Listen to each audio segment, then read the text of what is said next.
We have just witnessed yesterday's special program for Honkai Star patch 2.4, and this means it's time to finally make a big decision for your account's sake. Are you going to spend your jades in this patch, or are you going to save it for featured characters?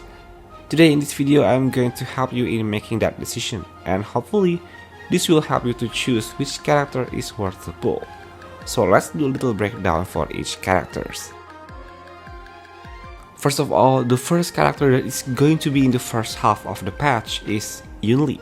She is going to be a limited 5-star physical destruction character. Just like Clara, her kit is going to be revolved around counter-attacks, meaning she truly relies on the enemy's turn in order to do frequent and significant damage while also executing follow-up attacks as her main type of damage. She can taunt the enemies to attack her by using her ultimate. She will perform a sword slash counter-attack that deals a huge amount of damage, right when the enemy is about to attack her after you cast her ult. This is called Intuit Call, but she will perform a weaker version of this ability called Intuit Slash when she is not being attacked for a certain turn. Her ult is stackable up to 2 times, so you might want to use it at the right moment to let her parry enemies' attack to trigger that Intuit Call. So yeah, that's basically how her kit works. Several of you guys may have witnessed her potential already in her showcase videos that are spread across the internet. And yes, she is a very good unit. Unlike Clara, her counter-attack talent is capable of always dealing a blaze type of attack, which is good for AoE scenarios. One of the reasons why she is an upgraded version from Clara is that Yunli can do a self-healing through her skill. She's going to be hit a lot in the battlefield, and this might act as her emergency healing when the sustain in your team is out of skills already. While her multiplier might seem lower than Clara's, but her ultimate significantly boosts her crit damage by 100% when she enters the parry state, and this shows how important her ultimate is. But to be a counter-attacker means there's a slight chance that she won't be dealing damage consistently outside of her ultimate. That's why her LC helps her to increase the chance of her being attacked by enemies at all the time. While she is greater than Clara overall, but is she needed in your account? Even if your Clara is already helping your account to clear some of the endgame contents? Well, the answer is not needed, but still worth it. Especially if you already have many other physical DPS like Boot Heal or Argenti. Having both of these units together with a well-built Clara already help you to clear MOC, Apocalyptic Shadow, and Purification. I have told you several times already in my previous Yunli's video. Her problem is that Clara already exists, and Yunli's kit offers nothing new except the parry playstyle that may bring fun to some players. But being a unit that is not a must pull doesn't necessarily mean her pull priority is low. I would say she is a mid to low priority to pull right now. But this is going to be a different case if you don't have Clara. Or let's say you only have Argenti for physical DPS. He only works so well in Purification. That's why you can pull Yunli to cover some of the endgame content like MOC for him. Yeah, so Yunli is not really needed in the game right now, but still a great addition. But how about her signature LC? Is it still worth pulling even if you skip the character? If you are Clara mains and your account happens to be swarming in destruction units that fight over Aeon LC, then yes, it's still worth it. But if you don't have Clara, of course there's no point for you to pull this LC. On to the next new character, Jiaoqiu. He is going to be a 5-star limited Fire Annihility character whose banner will be launched in the second half of the patch. His kit is mainly about giving enemies stackable debuffs called Ashen Rose that will increase their damage taken, or should I say vulnerability increase. He can apply this debuff simply by dealing damage using basic attack, skill, or ultimate. His ultimate also will create a field that increases enemies' ultimate damage taken. While it still exists, new enemies that spawn and whenever their turn begin will be inflicted with Ashen Rose, and they will be regarded as being in a burn state also. Seems like he's going to be giving debuffs to enemies frequently, that's why his entire kit or even existence in the game is purely made for Acheron only. With Jiaoqiu, Acheron won't have a hard time to stack her own ultimate in various endgame contents. But that's it. His kit is tailored for Acheron only. There are a lot of discussion in many social media platforms about how his kit is not enough to make him a worthy 5-star character. since he excels only for a certain team comp.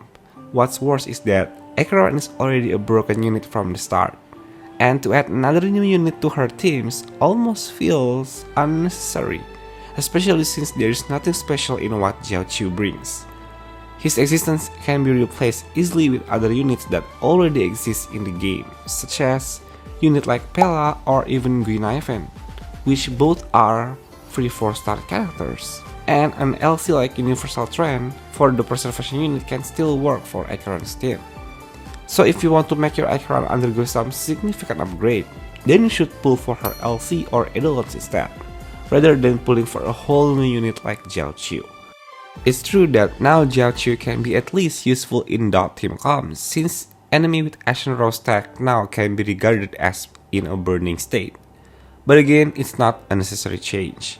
Even Kafka's team with Runmei and E6 Guinaifen still works. So if your intention is to make your Acheron deal tons of damage, Jiaoqiu is a low priority to pull. I need to remind you again that he is not worthless. Not at all. It's just that his role turned out to be not as necessary as people predicted from the beginning. But if, for example, your Acheron build now is still very lacking, and she is at E0 and your 4-star LC is still at S1, and don't have many other Nihility units, Jiaoqiu might probably have a little more value in your account. But again, in general, his pull priority is low. Is his LC might work for other character? Well, to be honest, it has a really nice effect hit rate stat, and this can function maximally for only dot units. So I guess if you already have a lot of light cone Nihility options, then it's not necessary for you to spend a single Jets for this LC. Aside from the new characters, we are also going to have a rerun banner. Huohuo is one of the characters that is going to be getting her first rerun in patch 2.4. She is a 5-star limited healer that can also help in filling up your team's energy in a slight amount using her ultimate, as well as increasing their attacks. Her heals targets 3 of her ally, and the one that is in the middle will receive the most heals as well as directly dispel one debuff from them. Her talent grants Huohuo a divine profusion that lasts for 2 turns and will decrease by 1 at the start of each turn. This allows your team members to receive a heal every time their turn starts or using ultimate. While doing so, they will also get cleanse from 1 debuff. However, this cleanse can only be done 6 times per skill activation.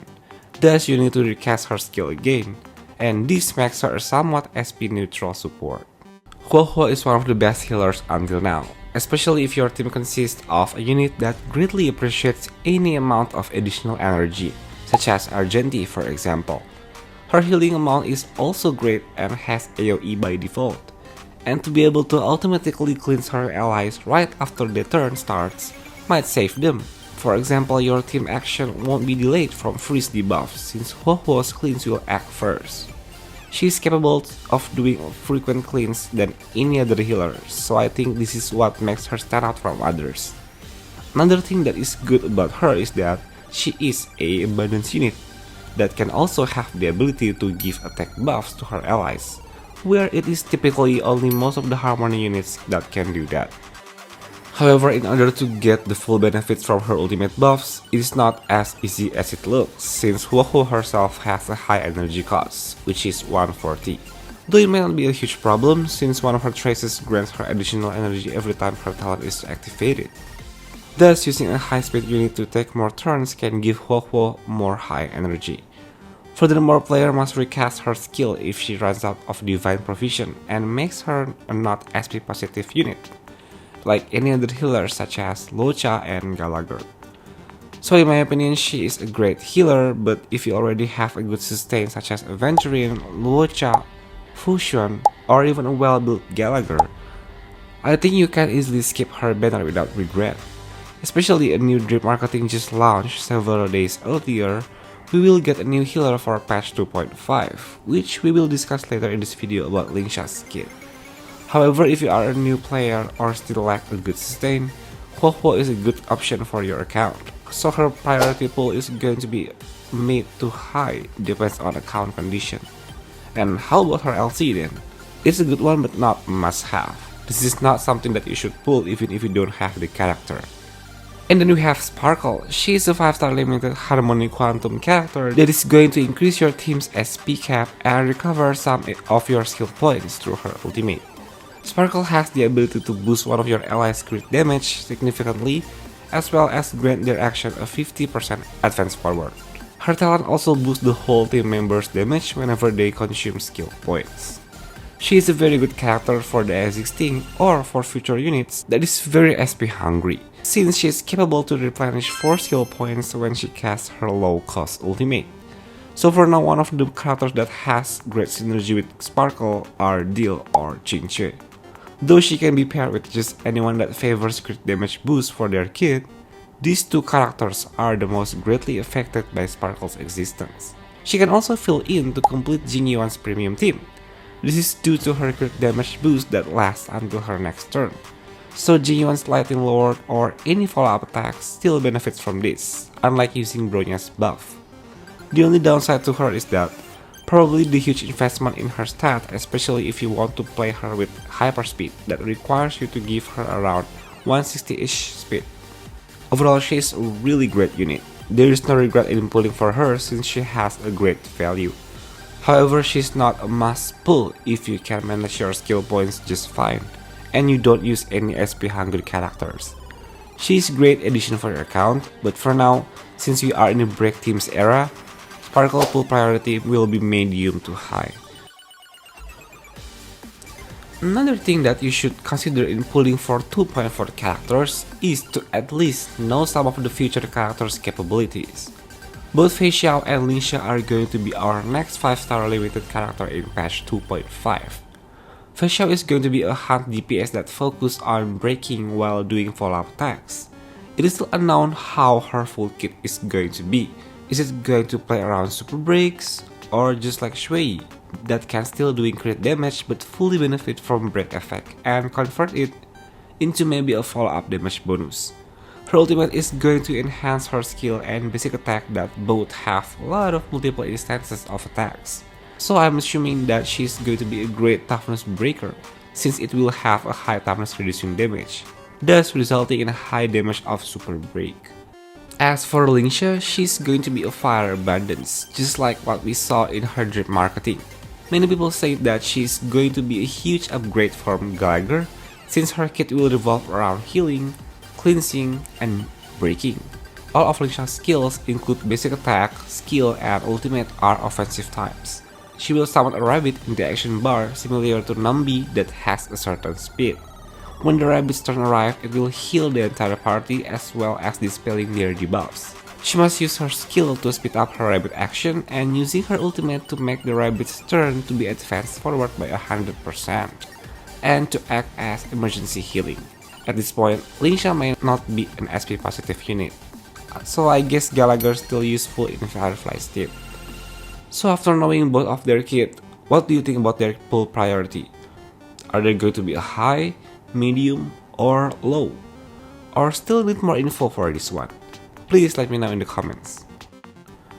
So we came into conclusion that patch 2.4 can be easily skipped if you already have Sparkle, a good sustain that can help you to clear endgame contents, and don't have anything important such as a need for physical DPS. Sparkle, Yunli, and Huohuo are situational, depends on your current account condition, and it's still okay to skip their banner. Jiaoqiu having the lowest priority due to her dedicated DPS member being too overpowered that his existence may not bring significant changes, and roles can be replaced by other existing characters that are easier to obtain and brings more huge value into other teams. Remember, this is just my personal opinion only. Feel free to agree or disagree in the comment section. I hope this video can help you to decide which characters are worth of your stellar jades, so that you won't regret anything when pulling and have a lot of fun in playing with them. Please tell me, who are you going to pull for patch 2.4? Or skip all of them and wait for Feixiao and Lingsha instead? If you like this video, please help support this channel by leaving a thumbs up and subscribing. I will see you in the next video.